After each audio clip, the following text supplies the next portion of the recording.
बिस्मिल्लाहिर्रहमानिर्रहीम। बेटा जी, आज हमारा लेक्चर नंबर 12 है। गुज़िश्ता लेक्चर में हमने रिफ्लेक्शन ऑफ वाटर वेव को स्टडी किया था।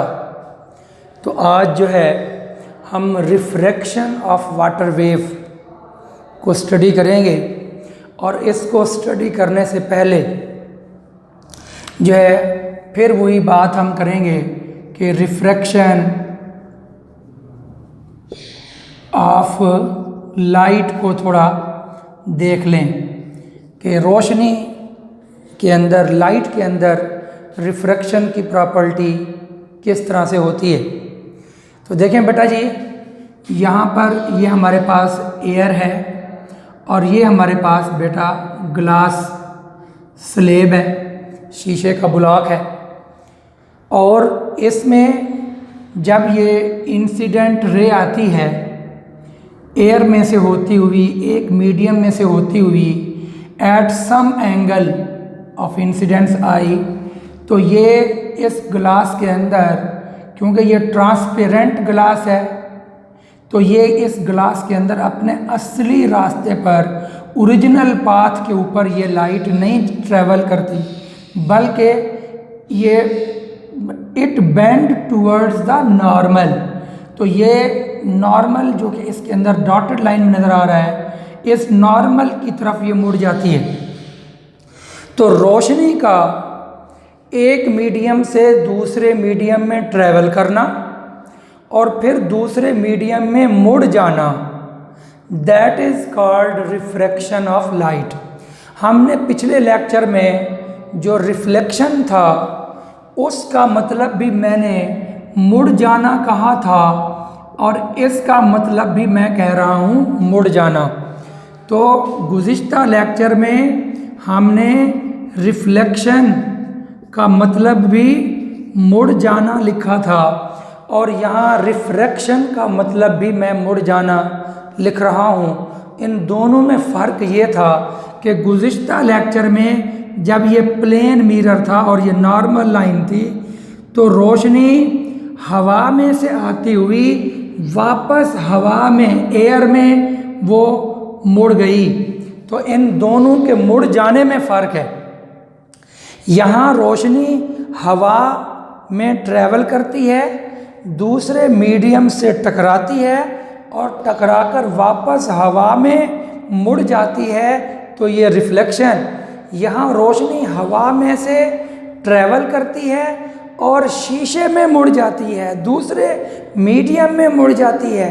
तो ये मुड़ना थोड़ा और तरह से है और ये मुड़ना थोड़ा और तरह से है, लेकिन दोनों का उर्दू में तर्जमा हम मुड़ जाना कहेंगे, और फिज़िक्स की ज़बान में इसको उर्दू में बोलते हैं इनअकास, और इसको उर्दू में बोलते हैं इनअताफ़।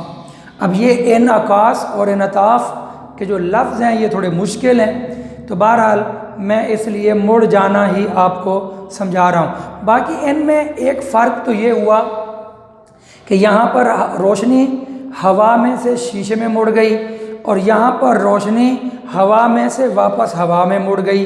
एक तो ये फ़र्क है। दूसरा फ़र्क ये है कि यहाँ पर जो एंगल ऑफ इंसिडेंस और एंगल ऑफ रिफ्लेक्शन है, यहाँ आर से मुराद होगा रिफ्लेक्शन। तो एंगल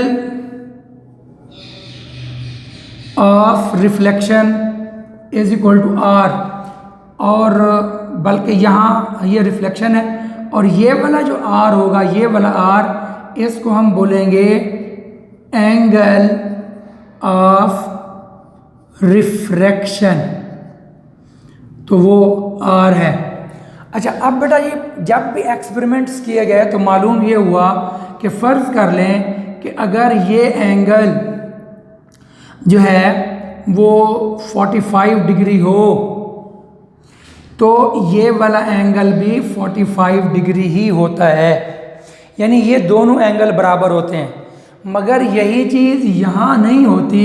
अगर ये एंगल 45 डिग्री हो, तो जब एक्सपेरिमेंट्स किए गए बार बार, तो ये वाला जो एंगल आर यहाँ बन रहा है, ये आर एंगल 45 का नहीं होता, बल्कि ये एंगल जो है वो बेटा जी याद रख लें कि अगर ये एंगल आई 45 का हो तो एंगल आर 28 डिग्री का होता है।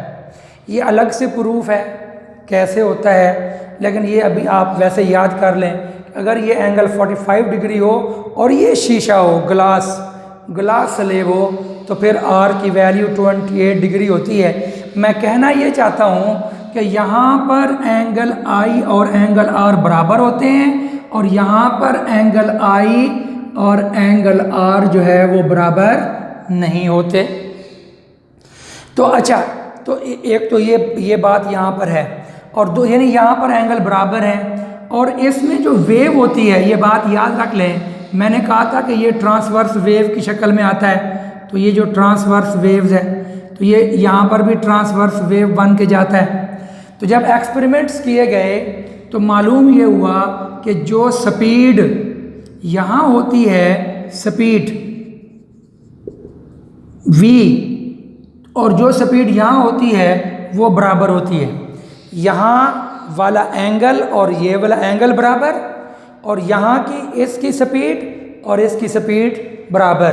और जो यहाँ पर वेवलेंथ होगी, ये the distance between two trough, ये वेवलेंथ, तो यहाँ वाली वेवलेंथ और यहाँ वाली वेवलेंथ बराबर होती है।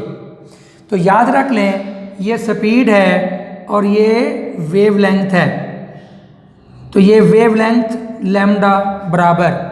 तो कहना ये चाहता हूँ कि रिफ्लेक्शन के अंदर ये तीन चीज़ें कि इसके अंदर एंगल दोनों बराबर, स्पीड दोनों तरफ बराबर, और वेवलेंथ दोनों तरफ बराबर, और फ्रीक्वेंसी जो है वो भी दोनों तरफ जो है वो बराबर होती है। फ्रीक्वेंसी f भी जितनी यहाँ होगी उतनी ही वहाँ होगी। तो रिफ्लेक्शन के अंदर ये तीनों चीज़ें हैं। एक जो है वो एंगल की बात कर लें, ये चार चीज़ें हो गई, एंगल आई और आर। तो एंगल आपस में बराबर होते हैं, स्पीड बराबर होती है, वेवलेंथ बराबर होती है, फ्रीक्वेंसी बराबर होती है। मगर जब एक्सपेरिमेंट्स किए गए तो ये मालूम हुआ कि यहाँ पर एंगल ये ज़्यादा है, ये एंगल कम हो गया। दूसरी बात कि जो यहाँ स्पीड होती है, वेवलेंथ होती है, वो ज़्यादा होती है। ये वाली वेवलेंथ देखो, ये वाली वेवलेंथ बड़ी होती है, और जो यहाँ वेवलेंथ होती है वो छोटी होती है, स्मॉल होती है। यहाँ जो वेवलेंथ होगी इसको लैम्डा 2 कहें, इसको लैम्डा 1 कहें। यहाँ मैंने लैम्डा 1, लैम्डा 2 या V1 V2 नहीं कहा, क्यों? क्योंकि वो सेम थे। तो यहाँ पर चूँकि डिफरेंट है, एक्सपेरिमेंट्स जब किए गए तो ये मालूम हुआ कि ये वाला वेवलेंथ बड़ी होती है, ये वाली वेवलेंथ कम होती है, ये वाला एंगल बड़ा होता है, ये वाला एंगल कम होता है। इसकी स्पीड V1 ज़्यादा होती है, यहाँ पर स्पीड जो V2 है वो कम हो जाती है, और फ्रीक्वेंसी सेम रहती है। यहाँ पर फ्रीक्वेंसी, जितनी फ्रीक्वेंसी यहाँ होगी उतनी ही फ्रीक्वेंसी यहाँ होगी। तो बहरहाल कुल चीज़ें चार थीं। फिर सुन लें, ये चार चीज़ें हैं। रिफ्लेक्शन में ये चारों चीज़ें बराबर हैं, इधर भी उधर भी। लेकिन रिफ्रैक्शन में यही जो चारों चीज़ें हैं, इसमें ये एंगल ज़्यादा, ये एंगल कम, ये एंगल कम, सॉरी, ये एंगल ज़्यादा, ये एंगल कम हो गया 28, ये स्पीड ज़्यादा, ये स्पीड कम, ये वेवलेंथ ज़्यादा, ये वेवलेंथ कम। सिर्फ फ्रीक्वेंसी जो है वो यहाँ पर और यहाँ पर जो है वो सेम रहती है। अब कई बच्चे सोच रहे होंगे, सर जब यहाँ सारी चीज़ें बराबर हैं तो या तो फिर वहाँ भी सारी बराबर होती, तो वहाँ फिर तीन चीज़ें जब डिफरेंट हैं, angle different, speed different, wavelength different, तो फिर फ्रीक्वेंसी सेम क्यों है? तो भाई इसका जवाब मैं आपको अगले किसी लेक्चर में दे दूंगा। आप फ़िलहाल इसको अपने दिमाग में रखें कि सर ने ये कहा था कि फ्रीक्वेंसी जो है वो यहाँ पर सेम रहती है। तो ये सारी बातें अपने दिमाग में रखते हुए अब हम इन्हीं सारी चीज़ों को वाटर वेव्स की तरफ लेकर आते हैं। पहली बात तो ये है कि यहाँ इसको हम डिफ़ाइन कर देंगे। डिफ़ाइन क्या करेंगे? व्हेन अ वेव, यहाँ पर देखें लफ्ज़ वाटर नहीं लिखा, क्योंकि ये वाटर के लिए भी हो सकता है, ये लाइट वेव के लिए भी हो सकता है, तो इसलिए यहाँ पे हमने जनरल लफ्ज़ वेव लगा दिया। व्हेन अ वेव, हम चाहें तो यहाँ पर व्हेन अ वाटर वेव भी कह सकते हैं, व्हेन अ लाइट वेव भी कह सकते हैं, तो इसलिए हमने जनरल लिख दिया wave. When a wave from one medium, और इस वन मीडियम से मुराद यहाँ पर तो हवा है, और पानी वाले केस में क्या होगा वो भी मैं आपको बता दूंगा। फ्रॉम, अभी आप इसको उसके मुताबिक ही देख लें, अभी इसको वाटर वेव के मुताबिक के बजाय उसके साथ देख लें। When a light wave from one medium से मुराद air, enters into second medium से मुराद ग्लास है, एट सम एंगल, तो ये सम एंगल आई है, its direction of travel changes, तो इसकी जो डायरेक्शन है वो चेंज हो जाती है। This phenomena is called refraction of waves या रिफ्रैक्शन ऑफ लाइट वेव्स। तो ये सारा हमने लाइट वेव की शक्ल में कर दिया। अब यहाँ जो सवाल पैदा होगा कि अब हम इसको वाटर वेव के लिए कैसे करेंगे। देखें बेटा, यहाँ हमने मीडियम चेंज किया था हवा का और ग्लास का, जबकि रिपल टैंक में जो होता है वो कैसे मीडियम चेंज करेंगे। गौर कीजिएगा, ये हमारे पास रिपल टैंक का जो है वो टब है जिसके अंदर हम जो है वो पानी भरते हैं, मगर पानी भरने से पहले सुन लें, हम यहाँ पर ना बेटा यूँ करते हैं, हम यहाँ पर ये मैं नीले कलर से आपको यहाँ पर ग्लास, ये शीशे का एक जो है ना ब्लॉक, ग्लास ब्लॉक, जिसके साफ ज़रा ये शीशे का होगा तो इसमें से देखना आसान होगा। तो ये ग्लास ब्लॉक है, ये शीशे का ब्लॉक है, तो ये इस टब के अंदर रख देते हैं और फिर इसमें ना यहाँ तक पानी भर देते हैं। तो यहाँ तक हमने पानी भर दिया। अब साफ ज़ाहिर है जब यहाँ तक पानी भरा हुआ है तो अब इस टब के अंदर दो डेप्थ बन चुकी हैं। एक ये वाली डेप्थ है, ये वाली गहराई ज़्यादा है, तो यहाँ जो पानी होगा उसको हम बोलेंगे डीप वाटर। तो याद रख लें ये डीप वाटर है। और जो यहाँ वाला पानी होगा तो इसके नीचे, तो नीचे ग्लास मौजूद है, इसको हम बोलेंगे कि ये जो पानी होगा इसको हम बोलेंगे कि ये शैलो वाटर है, शैलो वाटर। अच्छा, अब ये चीज़ याद रख लें, ये शैलो वाटर बन गया, ये डीप वाटर, ये शैलो वाटर बन गया। अब ये ऐसा करने से ना बेटा, ये हमारे पास वही दो मुख्तलिफ मीडियम पानी के अंदर वजूद में आ चुके हैं। वहाँ एक मीडियम हवा था और एक मीडियम शीशा था, और यहाँ पर जो एक मीडियम है वो डीप वाटर है और एक मीडियम जो है वो शैलो वाटर है। सूरत हाल कुछ यूँ है कि जब ये डीप वाटर होगा और इसके अंदर हमने कहा था कि जी हमने वो पैडल जो वाइब्रेटिंग, वो वुडन प्लेट थी और वो वाइब्रेट कर रही थी, तो याद रख लें कि जब यहाँ पर वेव्स पैदा होंगी, जब एक्सपेरिमेंट्स किए गए तो बेटा ये रिज़ल्ट निकला कुछ इस तरह से कि यहाँ पर जो वेव्स हैं वो बड़ी बड़ी वेव्स बनती हैं। यानी ये एक्सपेरिमेंट्स जब किए गए तो ये रिज़ल्ट निकला कि यहाँ पर जो डीप वाटर था यहाँ पर बड़ी वेव पैदा हुई, और जैसे ही हम जो है वो अपना शैलो वाटर में गए तो यहाँ पर जो है वो अपना वेव लेंथ उनकी जो है वो कम हो गई। तो याद रख लें यहाँ पर जो वेव लेंथ है वो आपके सामने ज़्यादा बड़ी है, और जो यहाँ पर वेव लेंथ है वो क्या है भला, उसके मुकाबले में कम है। और जब एक्सपेरिमेंट्स किए गए तो मालूम हुआ कि ये हाई स्पीड होती है, यहाँ की जो स्पीड v1 है वो ज़्यादा थी, और जो यहाँ की स्पीड v2 है वो बहुत कम थी, इसके मुकाबले में यहाँ पर स्पीड जो है वो कम थी। ये बिल्कुल वही सूरत हाल बन रही है जो यहाँ बन रही थी कि भाई वहाँ पर स्पीड ज़्यादा, यहाँ स्पीड कम, तो यहाँ पर स्पीड ज़्यादा, यहाँ पर स्पीड कम, यहाँ पर वेवलेंथ ज़्यादा, यहाँ पर वेवलेंथ कम, तो यहाँ पर वेवलेंथ ज़्यादा, यहाँ पर वेवलेंथ कम। अब यही चीज़ यहाँ शो की गई है। ये जो सारा सूरत हाल है, आपको पता है कि क्रस्ट और ट्रफ जो हैं वो वाइट और डार्क लाइन की सूरत में ज़ाहिर होते हैं। तो इसी चीज़ को इस चीज़ को मैंने यहाँ पर शो किया है। यहाँ देखें, ये वही वाइब्रेटर है बेटा, ये वही वाटर का टब है, वाटर टैंक है, और इसके अंदर ये जो अपना डार्क लाइनें नज़र आ रही हैं और ये दरमियान में वाइट लाइनें हैं। तो इनके दरमियान जो है ये जो डिस्टेंस है वो ज़्यादा है, यहाँ पर डिस्टेंस जो है वो कम है।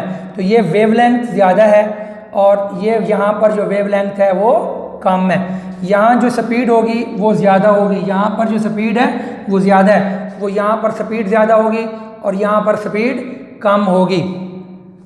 वैसे भी आप तसव्वुर करें, मैं आपको मिसाल दूं कि अगर ये तो खैर आम रूटीन में भी अगर कोई पानी हो, डीप वाटर हो, तो वो डीप वाटर के अंदर उसकी स्पीड वगैरह ज़्यादा होती है, और अगर शैलो वाटर हो, कम यानी उसकी गहराई कम हो, तो वहाँ पर आम तौर पर स्पीड वाटर की कम होती है। यहाँ पर वो तो खैर फ्लोइंग वाटर होता है, और यहाँ पर तो हम फ्लोइंग वाटर की बात नहीं कर रहे, यहाँ पर तो हम बात कर रहे हैं बल्कि वेव ऑफ अपना स्पीड ऑफ वाटर वेव की बात कर रहे हैं।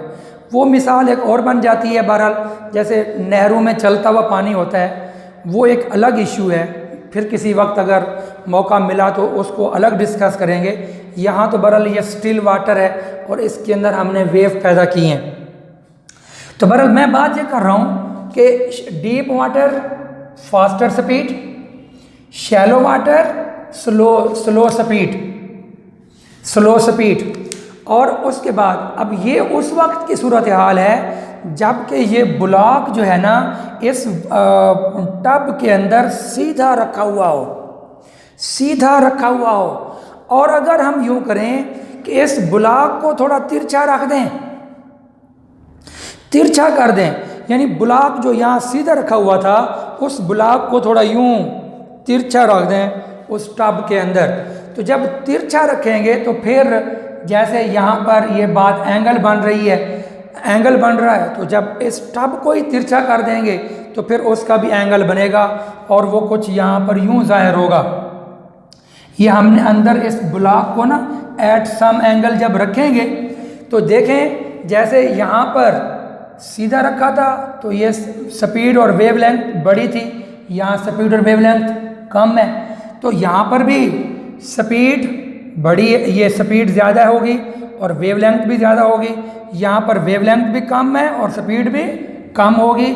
और जहाँ तक बात है एंगल की, तो एंगल आप लोग देख रहे हैं यहाँ पर कि ये जो वेव की डायरेक्शन है और ये नॉर्मल हमने ड्रा किया है, तो ये एंगल ऑफ इंसिडेंस बड़ा है और यहाँ पर जो एंगल ऑफ रिफ्रैक्शन बन रहा है वो छोटा बन रहा है। तो ये बिल्कुल वही सूरत हाल पैदा हो रही है जो वहाँ पर हमारे पास जो है वो लाइट वाले केस में थी, कि वहाँ पर भी आप देखें तो 4 चीज़ों में से 3 चीज़ें चेंज हो रही थीं।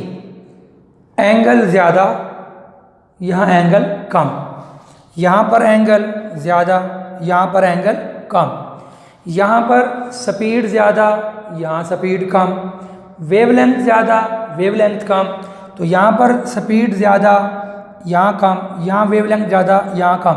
यहाँ पर सिर्फ फ्रीक्वेंसी यहाँ पर और यहाँ पर सेम रहती है और फ्रीक्वेंसी यहाँ पर भी और यहाँ पर भी सेम रहती है। उसकी वजह मैंने अभी बताया था कि आपको बता दूंगा कि फ्रीक्वेंसी का असल में जो फार्मूला होता है वो फार्मूला है V/λ। आपको याद होगा हमने गुज़िश्ता लेक्चर्स में से किसी लेक्चर में V = F × λ का प्रूफ किया था, तो यहाँ से F = V/λ।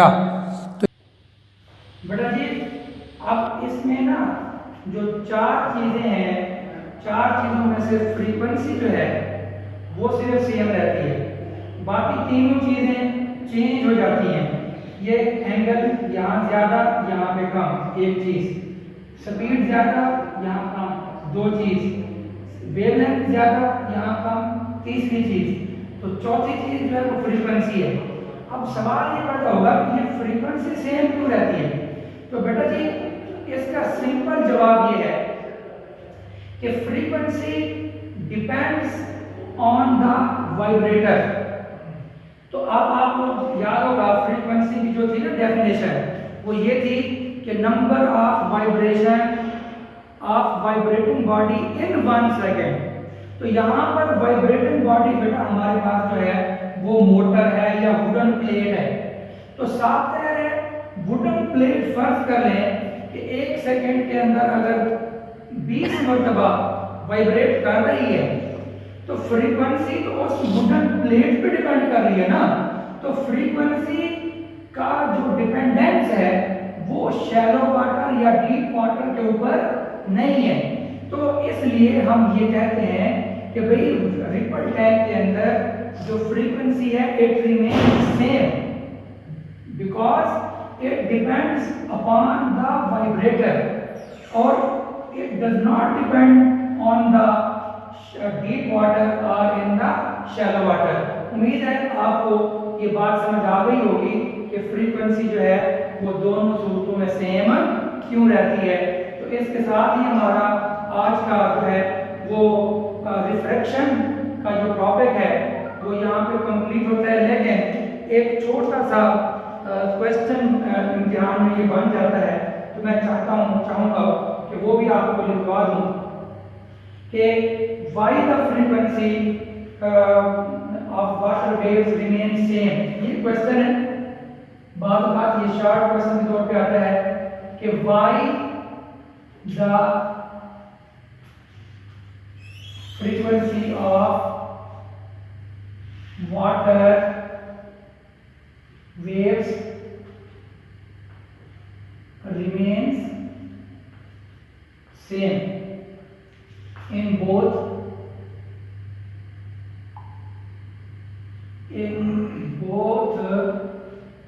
parts of water। ये क्वेश्चन है बेटा, ये आंसर मैंने बता दिया है, मैं चाहता हूँ इसको लिखवा भी दूं।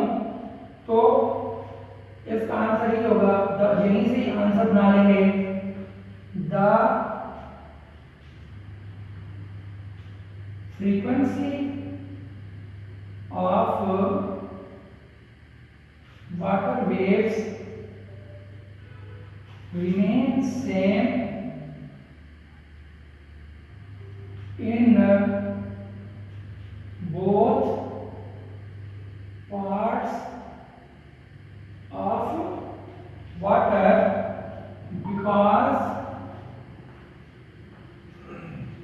because it is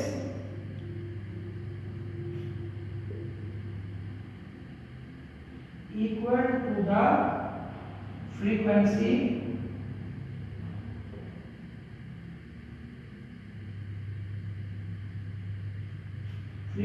of vibrator. ये जो है फ्रीक्वेंसी ऑफ वाइब्रेटर के बराबर होता है। तो वाइब्रेटर जो है यहाँ पर भी वहां पर भी दोनों के लिए वाइब्रेटर सेम है, यहाँ का वाइब्रेटर यहाँ का वाइब्रेटर सेम है, तो इसलिए दोनों तरफ की फ्रीक्वेंसी सेम रहती है। इसके साथ ही हमारा आज का ये रिफ्रैक्शन ऑफ वाटर वेव का टॉपिक जो है वो कंप्लीट होता है। फी अमानिल्लाह। अस्सलामु अलैकुम वरहमतुल्लाहि वबरकातुहू।